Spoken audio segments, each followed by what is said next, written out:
Monsieur. Oui, Christome. Il y a une fille au sein nu dans mon manuel. Ça n'a rien d'exceptionnel. L'Antiquité grecque adore les nus, les Romains aussi. Non, c'est sur la Révolution française. Vous savez, 1789, Marianne avec son bonnet rouge et son drapeau de la France avec plein de gens qui se battent autour. La liberté guidant le peuple d'Eugène Delacroix. Oui, voilà. C'est une erreur courante, mais ça ne représente pas 1789. En réalité, le tableau relate les Trois Glorieuses. Les quoi? Les Trois Glorieuses. La Révolution de 1830. Je devrais même dire les révolutions, tellement ça a touché toute l'Europe. Il y a eu une révolution en 1830? Je vais vous raconter ça.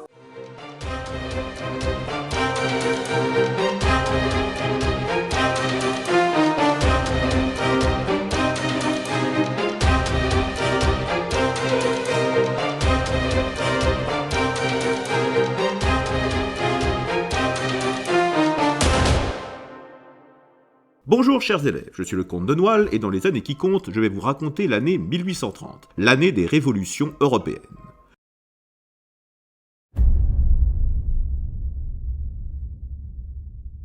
L'année 1830 a été un bouleversement social et politique. D'abord, 3 pays proclamèrent leur indépendance et 2 l'obtinrent.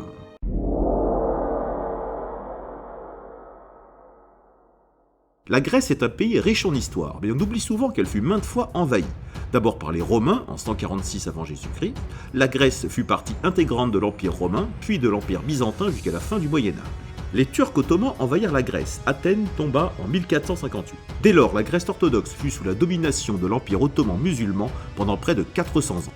Il y eut des tentatives de révolte au XVIIIe siècle, soutenues par la Russie, mais la vraie guerre d'indépendance de la Grèce eut lieu à partir de 1821. D'abord victorieuse, la Grèce perdit ses possessions vers 1827. Cependant, le soutien de la France, du Royaume-Uni et de la Russie permit au jeune pays de reconquérir le Péloponnèse. Le 3 février 1830, la conférence de Londres proclama l'indépendance de la Grèce, pays avec 2 assemblées et gouverné par Ioannis Kapodistrias. Le symbole choisi de cette renaissance de la Grèce comme État indépendant fut le phénix, car comme cet animal mythique, en 1830, la Grèce renaît de ses cendres.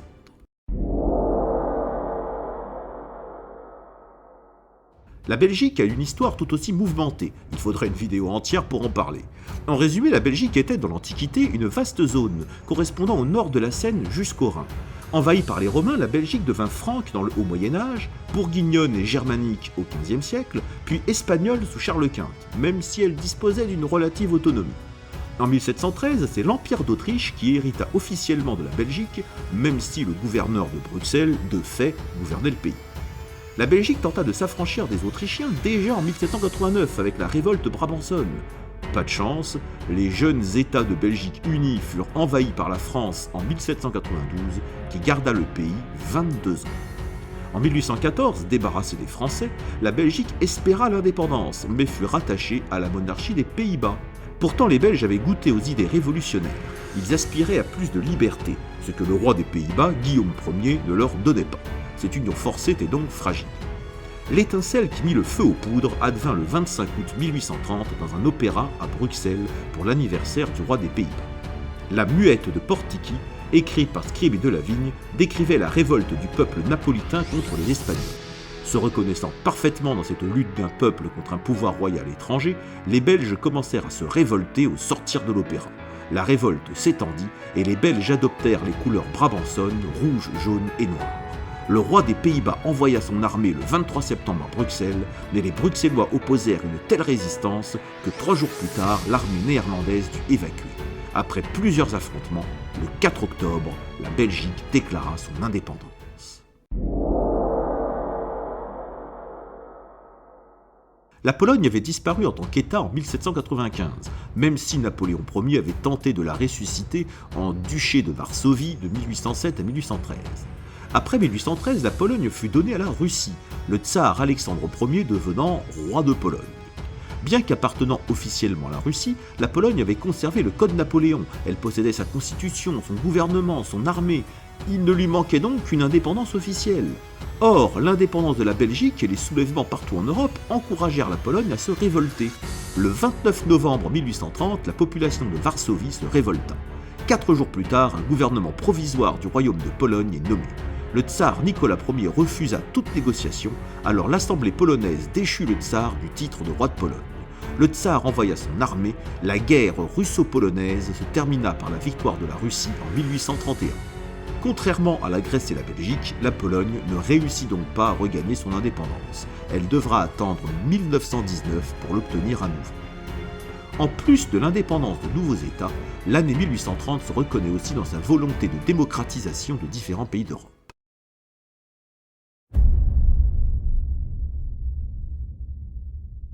Plusieurs États furent influencés par cet esprit de démocratisation et de lutte contre ce retour d'Ancien Régime que symbolisait le Congrès de Vienne de 1815, le tout avec plus ou moins de réussite.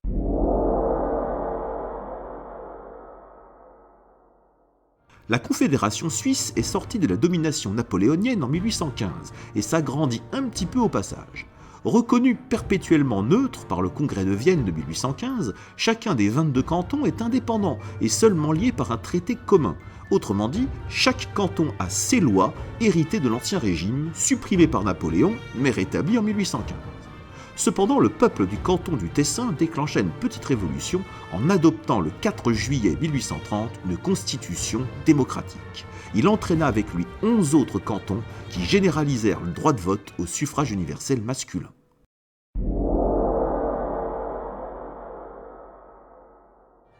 Des révoltes eurent lieu dans les États allemands en août et en septembre 1830. À Brunswick, le duc fut agressé, son palais brûlé, il dut transférer le pouvoir à son frère. Dans le Hanovre, dans le Hesse et surtout en Saxe, des émeutes amorcèrent l'écriture de nouvelles constitutions plus démocratiques. Les États italiens se préparèrent eux aussi aux révoltes qui éclateront en février 1831, prémisse de la future unité italienne de 1860. Mais bien évidemment, les événements qui provoquèrent ce fameux tableau de Delacroix, les Trois Glorieuses, eurent lieu en France.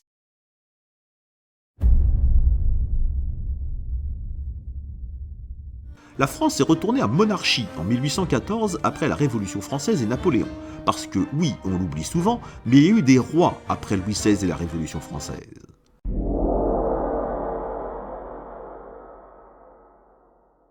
En 1830, le vieux Charles X, 73 ans, le dernier frère de Louis XVI, régnait depuis 5 ans et demi.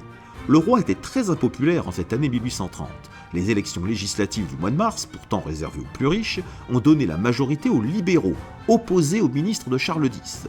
Les 221 députés libéraux ne se privèrent pas d'ailleurs d'écrire publiquement au roi qu'ils étaient contre ses ministres, en particulier le très impopulaire Polignac, nommé en 1829, ultra-catholique et symbolisant l'ancienne cour de Louis XVI ainsi que l'émigration des nobles. Un journal l'avait d'ailleurs résumé en « Son avènement sépare la France en deux, la cour d'un côté, de l'autre la nation ». Charles X, vexé, décida de dissoudre l'Assemblée en mai. Pas de chance pour lui, les élections de juillet ne firent que renforcer la majorité des libéraux, passant de 221 à 274. Le roi fut donc politiquement désavoué.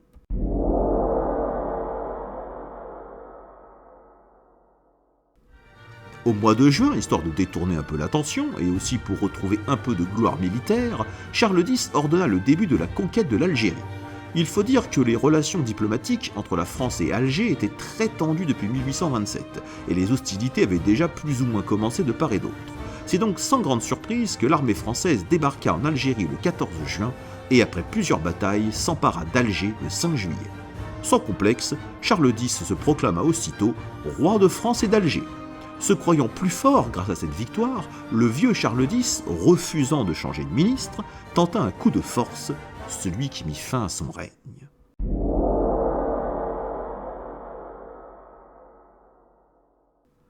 Le 26 juillet, Charles X fit publier 6 ordonnances au matin. La liberté de la presse est suspendue. La nouvelle Chambre des députés est, encore une fois, dissoute. Elle n'avait même pas eu le temps de se réunir. Le droit de vote est encore plus restreint, de façon à écarter la bourgeoisie libérale. Les élections n'auront lieu qu'en septembre. Les partisans de Charles X sont nommés à des postes importants. La pluralité d'opinion était déjà restreinte sous la monarchie, mais là, elle est devenue inexistante. Le jour même, les journalistes voyant leur droit d'expression suspendu ont publié dans leurs journaux des articles de protestation et signifié leur refus d'obéir, proclamant « le régime légal est interrompu, celui de la force a commencé. Des manifestations commencèrent à Paris, mais se dispersèrent avant la nuit. Le lendemain, 27 juillet, les journaux furent imprimés malgré les ordonnances. La police parisienne tenta de saisir les journaux et d'arrêter les journalistes. Les ouvriers typographes luttèrent contre la police. À midi, le très impopulaire maréchal Marmont, qui symbolisait la traîtrise à Napoléon et l'un des responsables de la défaite de Waterloo, fut nommé par Charles X commandant de la division de Paris avec 11 500 hommes pour maintenir le calme. Cette nomination produisit l'effet inverse. À 17h, les manifestations se reformèrent. L'armée tira sur la foule, des barricades commencèrent à s'élever. Dans la soirée, les manifestants sortirent des armes et pillèrent des armureries. La nuit se passa relativement tranquillement. Au matin du 28 juillet, une foule d'étudiants, d'ouvriers et d'anciens militaires parcoururent les rues. Les barricades se reformèrent, toujours plus nombreuses. En face des 11 500 soldats chargés de rétablir l'ordre, 8 000 civils sont dans les rues, soutenus par la population parisienne. Très vite, les révoltés s'emparèrent de l'hôtel de ville de Paris et de Notre-Dame de Paris. Ils enlevèrent le drapeau blanc du roi et hissèrent le drapeau tricolore de la Révolution française. À midi, le maréchal Marmont comprit que Paris basculait et qu'il ne contrôlait plus rien. Comme il écrivit à Charles X, « Ce n'est plus une émeute, c'est une révolution ». Le vieux roi refusa tout compromis et préféra envoyer des soldats supplémentaires. Les fusillades éclatèrent toute l'après-midi entre l'armée et les insurgés près de l'hôtel de ville et de Notre-Dame de Paris. Les Parisiens bombardèrent les soldats de pierre par leurs fenêtres. L'armée reprit l'hôtel de ville, mais dut battre en retraite vers 23h. Repoussée, avec de lourdes pertes, l'armée dut se réfugier au palais des Tuileries près du Louvre. Charles X, réfugié dans la ville de Saint-Cloud, refusa de nouveau le retrait des ordonnances ainsi que le changement de ministre. Il demanda au maréchal Marmont de tenir ferme. Le matin du 29 juillet, les révolutionnaires, toujours plus nombreux, attaquèrent le palais des Tuileries. Cerné, une partie de l'armée se rendit et rejoignit même les insurgés. Le Louvre fut pris. Puis en fin d'après-midi, le palais des Tuileries, tandis que le maréchal Marmont s'enfuyait. À 20h, Charles X finit par accepter de changer de ministre, mais il était bien trop tard. Les trois glorieuses journées du 27, 28 et 29 juillet ont suffi pour renverser le régime monarchique autoritaire de Charles X. Les députés libéraux, un peu surpris par l'ampleur et la rapidité de la victoire des révolutionnaires, ne voulurent pas d'une république, mais voulurent tout de même se débarrasser de Charles X et de ses descendants. Ils décidèrent alors d'un compromis, porter au pouvoir le cousin du roi, le duc d'Orléans, Louis-Philippe. Le 30 juillet, les Parisiens découvrirent dans les journaux la proposition de nommer Louis-Philippe, 56 ans, roi des Français, sachant qu'il acceptait le drapeau tricolore et que son père a servi la Révolution française. Le 31 juillet, Louis-Philippe se fit nommer par les députés lieutenant général du royaume. Autrement dit, il possédait officieusement le pouvoir. Le 2 août, une semaine seulement après ces ordonnances, Charles X abdiqua et convainquit son fils de 55 ans, Louis, d'abdiquer à son tour en faveur du petit-fils de 10 ans, Henri. Cette dernière manœuvre ne servit à rien, car une semaine plus tard, le 9 août, le duc d'Orléans devint le roi des Français, Louis-Philippe Ier.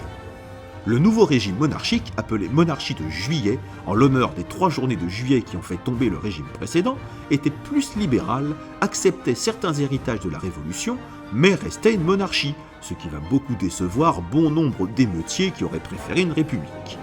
Le 16 août, Charles X s'exila avec sa famille et il mourut en exil en 1836.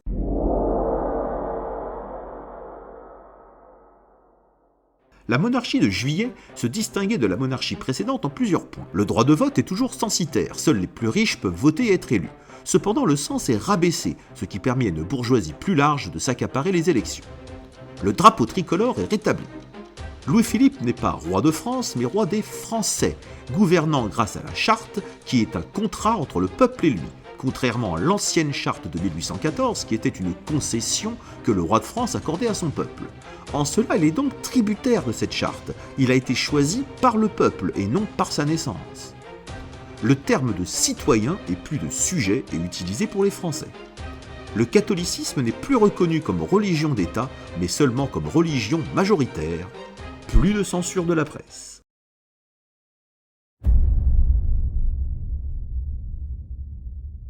Louis-Philippe Ier décida de continuer la conquête de l'Algérie. Un nouveau général, Clausel, entra en poste le 2 septembre et souhaita commencer la colonisation. La conquête de l'Algérie se poursuivit donc. En décembre, le procès des 4 principaux ministres de Charles X, dont Polignac, soupçonnés d'avoir encouragé la publication des ordonnances, eut lieu. Ils furent jugés pour haute trahison et furent condamnés à la réclusion à perpétuité. Ce procès conclut en quelque sorte la monarchie de Charles X. Louis-Philippe et sa monarchie de Juillet vont durer 18 ans avant que ce roi des Français ne tombe à son tour dans une révolution de 3 jours. Mais ceci est une autre histoire.